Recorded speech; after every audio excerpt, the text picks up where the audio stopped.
I'm Paul Pelosi. I'd never take an Uber like you plebs. And that's part of the problem. But aside from that, this article from Fox News sort of, I don't know, does sort of like a small deep dive, I guess, kind of like a little morsel. Here's the interesting fun facts about this case going forward. He didn't show up. His lawyer did, which is fine. He pled not guilty, and more information came out because when this information first came out about his DUI arrest, it was like, oh, no one was injured. Then it comes out, well, he pulled out in front of somebody. That car hit his car. Both cars were damaged, and then everyone went home because there was no injuries. Then it says, well, okay, there was injuries. Oh, both cars were damaged beyond repair. They had to be towed away.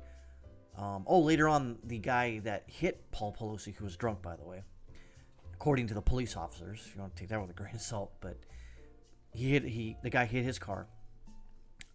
Later on down the road, he complained of injuries, which usually happens if you've ever been in a car accident. Usually, later on down the road, you usually have some sort of neck pain or back pain because you're hopped up on adrenaline, kind of fight or flight, and so your body sort of protects you that. And then once you have all that stuff go out of your system, then the pain starts to set in. So this Fox News article sort of talks about, hey, you could have taken a rideshare out for about $60 instead of this trial right now is going to cost him over 5 G's.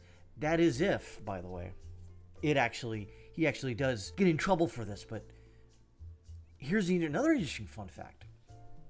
The original judge that was assigned to this case recused himself. Okay? Well, he might have had some conflict of interest. That happens all the time.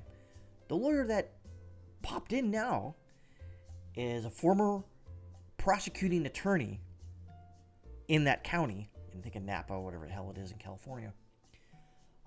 This is her first case. Longtime Democrat. Can't imagine what would happen. Yeah, oh my God. So this web of entanglements of political lackeys and flunkies and grandstanding and all this other stuff, that's what's going on. And I think part of Nancy Pelosi's trip to Taiwan was, I guess, you could say that this was because of it, that she wanted to get the attention off, and it didn't really. And if you heard what Nancy Pelosi said about the Chinese, she says, oh, they're just mad because I'm a woman. It's like, oh, God. Anyways, let's go into the story real quick. It says, Pelosi, the wealthy investor husband of 19th Speaker Pelosi, pleaded not guilty to a pair of misdemeanor charges Wednesday stemming from the wreck, which happened after 10 p.m. on May 28th near intersection of Route 29 and Oakville Cross Road. Access Wednesday, Uber, a leading rideshare app, showed a range of prices between $18 and $61 for the 15-minute trip between Oakville, where police say Pelosi had a few drinks with his friends and his own multi-million-dollar vineyard. An online search shows local black car service begins at $70 an hour. And he could afford it too. But this happens more often than not. You see people who are privileged like this, overly privileged, overly wealthy. That's fine by me if you want to be overly wealthy and make money. Interesting fun fact here is that a lot of times they don't want other people to drive for them. They drive for themselves. Because, another witness in a car, if you say something outlandish or inappropriate, then you have someone that, could possibly, out you for whatever. And so that was the whole crux of this article, is that he could have spent $70. Instead, right now, he already spent $5,000 bond and other ensuing legal fees, in addition to saving the other driver from neck, arm, and back injuries and preserving both vehicles as police say sustained major collision damage and were towed away. See, the thing is that he could have just paid that $70. That's, of course, in hindsight, Monday morning quarterbacking here, but he could have done that, or he just didn't have to drink. But if you know anything about Nancy Pelosi, she is vodka soaked to the max. So the apple doesn't fall far from the tree, if you know what I mean. And there's his mugshot. A spokesman for Pelosi did not immediately respond to the message seeking comment. Of course not, because she said they weren't going to talk about a private issue. But I guarantee it, if this was Donald Trump Jr., Eric Trump, et al., they would be all over this. But Democrats and the Democrat media do not want to be involved in this. They just kind of want to ignore it, and hopefully it goes away. Now, it may have went away if he sort of just said, yeah, I'm guilty, pay the fine. And he would, look, listen, this would be basically his first interaction with police like this, negative one. He would have just paid a fine, essentially, maybe some community service, and that would be it. But since he's got a lot of money, he can fight it. And it depends on if the prosecuting attorneys or the district attorney wants to actually do that. Now, they're in a hard rock and a hard place situation. They have to do something.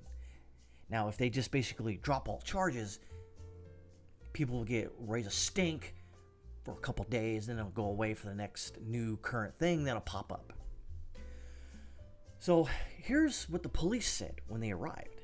They said they found him sitting in his damaged vehicle. According to the criminal complaint, he alleged handed the officers a license and 11-99 foundation card.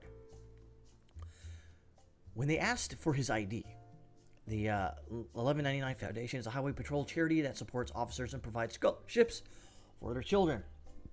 Now, the reason you do this, or you hand over your police fraternity card or whatever, is to hopefully, hey, ignore these two broken cars, in my drunken stupor, just ignore it and we'll, So the police obviously, thankfully, didn't. But we still don't have the body cam image, and but we do have the police report right here, but it's really small. So yeah, there's nothing else other than he had red, watery eyes. He was unsteady on his feet. His speech was slurred. Strong odor of alcoholic beverages emanating from his mouth. The other driver, identified as John Doe, but we already know his name, in other articles, was standing outside his SUV, according to the documents. Both of them declined medical treatment, but John Doe, the other guy, June 2nd told Napa County prosecutors that he had begun suffering pain in his upper right arm, right shoulder, and neck day after the crash, and also complained of headaches and said it was difficult to lift things with his right arm, according to the documents. Of course, she didn't want to comment because it's a private matter. But yeah, that's basically it. So we know he's essentially dead to rights. He's guilty for all intents and purposes, but knowing how the legal system is, and knowing how the legal system is when you have a lot of money and a string of attorneys, you can pretty much guarantee that Paul Pelosi won't go to jail. He may pay a fine, maybe. He may do community service. I think that's the most. At the very least, he ain't going to see a goddamn thing happen to him. Now, he may get sued by John Doe, and they'll settle out with a non-disclosure, and this all fucking disappear within minutes of it adjudicating this. So, well, what do I got to say? If you got a lot of money and your last name is Pelosi, you're going to get out of a lot of things that someone named Laszlo would never get out of.